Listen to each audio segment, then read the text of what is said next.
It's kind of wild, right? Like AI went from this obscure tech term to everybody's got to get in on this practically overnight. Yeah, it really did, didn't it? It's like suddenly every website you land on is promising a piece of the AI gold rush. Mm-hmm. And I get it, right? It's exciting. Everyone wants a piece of something new. Sure. But it's also like ridiculously easy to get swept up in all the hype. Yeah. And maybe, miss the warning signs. Absolutely. You want to make sure that you're being smart about it, not like falling for something that's all flash and no substance. Right. And that's actually kind of what made me think of Whitelabel AI Biz, the thing you sent over. Mm-hmm. Because on the one hand, it's intriguing, but on the other hand, it also feels very, is this too good to be true? Mm-hmm. Yeah. I can see that. So basically, their whole pitch is that they've got this AI image generation platform all set up, website, they even do the marketing stuff, and you just sell it.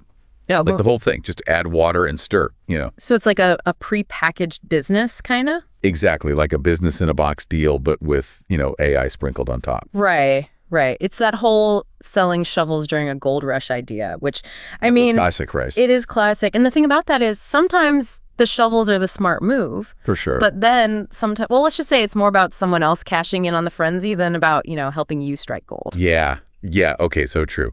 So, I mean, we need to figure out which one this is. Exactly.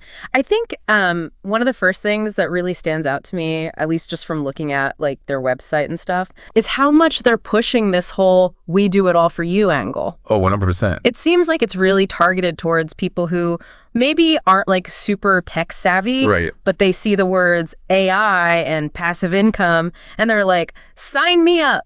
Yes, 100%.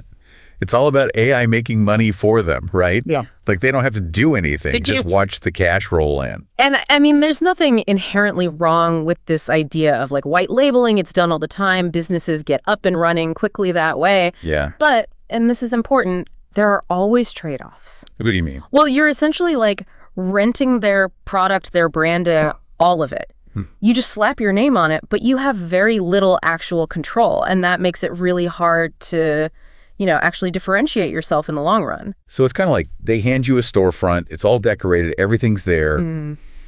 Might be convenient, sure, but can you really call it yours? Right, exactly. It also makes me wonder, like, if this AI image platform is as amazing and profitable as they're making it sound, right? Why not just, scale it up themselves? Yeah. Why even bother selling the shovels, right? Like, why not just keep all the gold for themselves?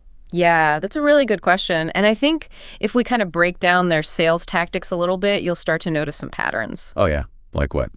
Well, for starters, we've got, the bold income claims front and center. Oh, yeah. All those glowing testimonials, a little too glowing. They all sound kind of made up, to be honest. And of course, the classic, a countdown timer.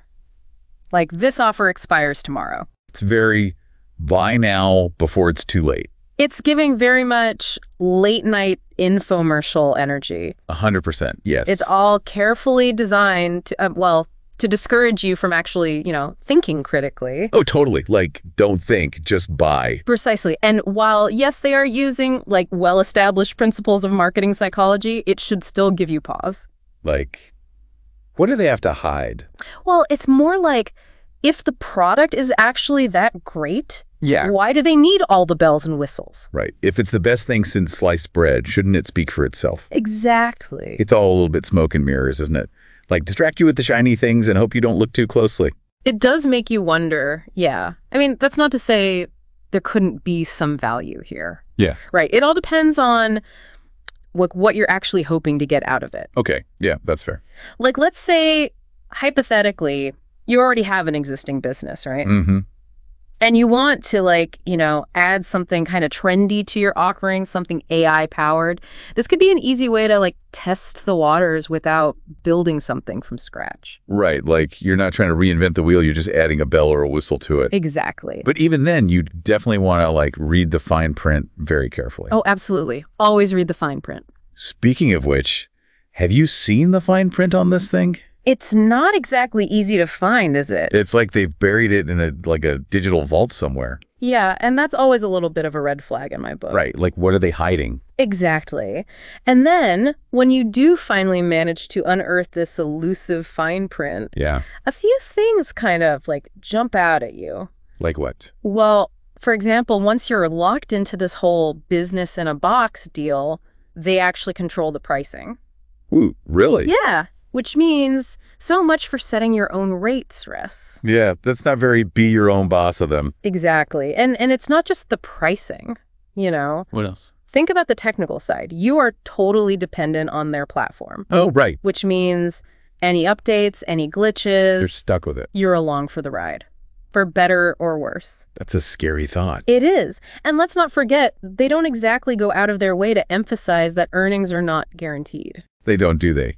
There's that, like one tiny sentence in their FAQ, which is surprisingly short, by the way. Right, exactly. It's like they're hoping you're so dazzled by the sales page that you'll completely overlook the part where they say, this might not actually make you any money. Classic. Right. It's like that disconnect between like the super hyped up sales pitch and then the reality check that's buried in the legal jargon. It always makes me a little bit wary. Me too. It just feels like they're like banking more on, I don't know, like the idea of AI making you rich than on the actual strength of the product itself. And I think that brings us back to the bigger picture here, right? Yeah. Like the AI gold rush, it's real, but it's not as simple as just like showing up with a pan and hoping for the best. You got to know what you're doing.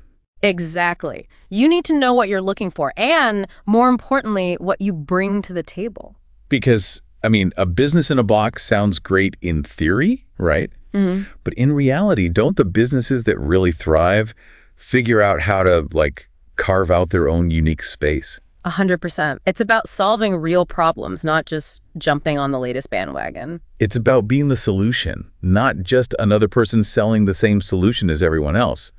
It's like you can give someone the tools, but that doesn't guarantee they'll know how to use them, you know? Exactly. It's not just about having the tools. It's about knowing how to use them effectively to, build something meaningful.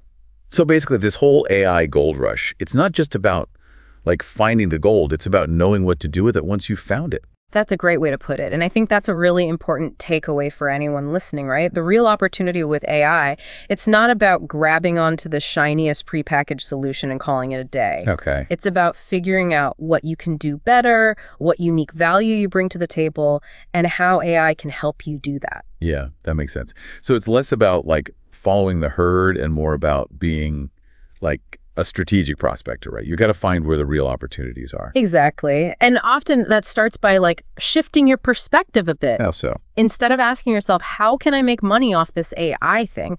Ask yourself, what problem can I solve better using AI? Oh, I like that. So it's about flipping the script. Instead of just thinking about the AI itself, think about what you can do with it. Precisely. It's about looking at your own skills, your passions, and then figuring out how AI can amplify those. Because ultimately, isn't that how you build something that really lasts? Like something that's more than just a trend. Exactly. It's about approaching AI not just as this like money-making fad, but as a tool that can really make a difference. Yeah. Okay, that's pretty inspiring. So I guess we wrap up this deep dive. The big question we want to leave you with is, if you were building an AI-powered business, what would make it special? What problem would it solve? What would make it stand out from the crowd? Because those are the businesses, the ideas that have real staying power. Absolutely. Regardless of what the next big tech trend might be. And on that note, we'll leave you to ponder that. Thanks for joining us for this deep dive, and we'll catch you next time.